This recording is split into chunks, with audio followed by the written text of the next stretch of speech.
compared to what this is. What is this? This kind of looks like a white fir. So when we look at these needles, instead of being all neatly conformed and pointing upwards towards the sky, these ones are kind of just like all over the place. White fir, red fir. And if you want to take a look at the bark of these white firs, furrowed, little silvery, what? This one's the red fir in front of us. All right, so that's the white fir. And if I turn around, that's gonna be the red fir. So we continue to notice multiple cones of red fir just falling off all over the place. There's a couple back there. As we come down here, we can notice some here and all back along there. And these areas here, all from these big mother trees. It's important to know that a lot of downed trees are bad for fires, but some downed trees are good for health, especially soil health. Now all this is eventually going to degrade and turn to good, healthy soil full of nutrients that all of these plants need to survive. Let's go.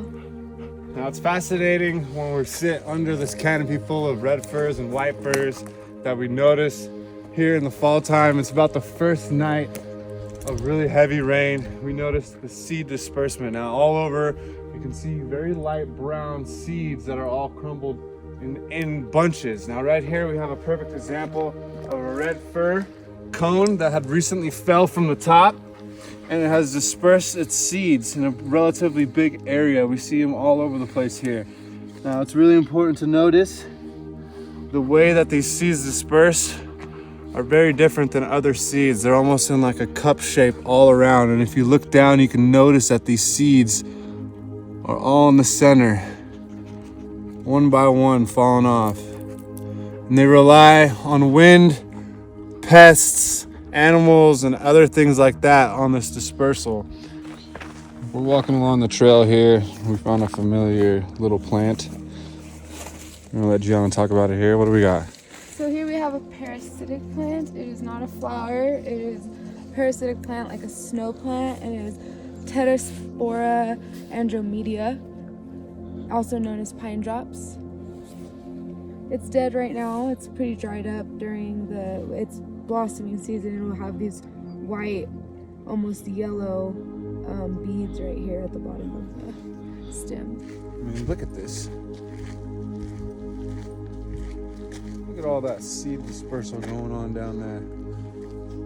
It's quite fascinating. I mean, it's all over the ground, all over the place. Let's get it.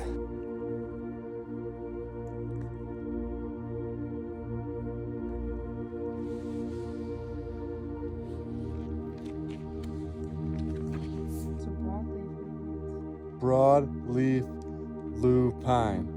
Scientific name? Lupinus latifolius. Lupinus latifolius, ladies and gentlemen. Let's take a look.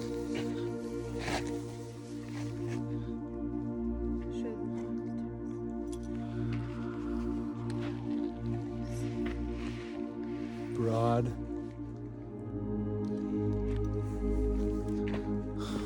We just came across another ground shrub here.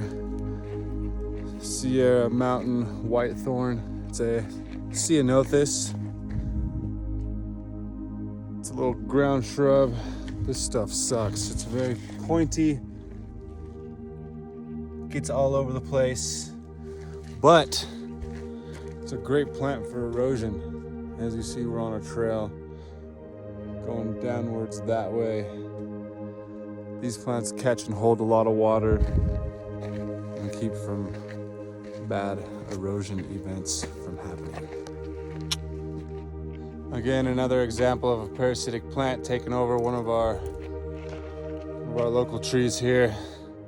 Slowly but surely, this plant will die.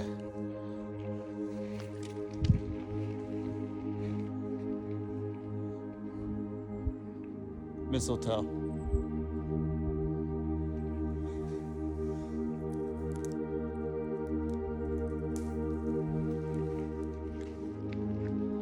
This stuff is killing our white firs here. Let's get it out of here. Chrysolepsis sempervirens, other known as bush chingapin. Another ground shrub that grows up here in the Sierra is around 8,000 feet. As we look at the top of the leaf, you can see it's kind of got this light green, chalky texture to it. And when we look at the bottom, it's got a very yellow color. Chrysolepsis sempervirens. Here's another white fir we just came across with a dead top. It's got some mushies on it. We got a little guy right there. They call it a little popcorn. He's a little juicy right now. We're gonna let him be. All right, so Gianna found a western white pine, Pinus monticola, right along this beautiful waterfall right here to our right. Look at these cones, absolutely beautiful. All right, so as we're out here finding western white pine along this ledge, Gianna went ahead and found us some western juniper. Check that little guy out, absolutely beautiful. Let me get a better shot for you guys.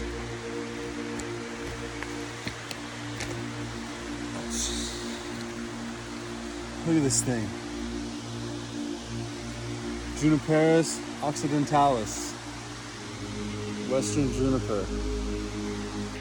Continuing down the trail, we just found Sorbus californica, mountain ash, up here right by the waterfall.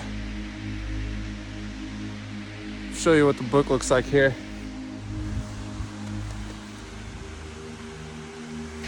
All right, so this is gooseberry compared to currant.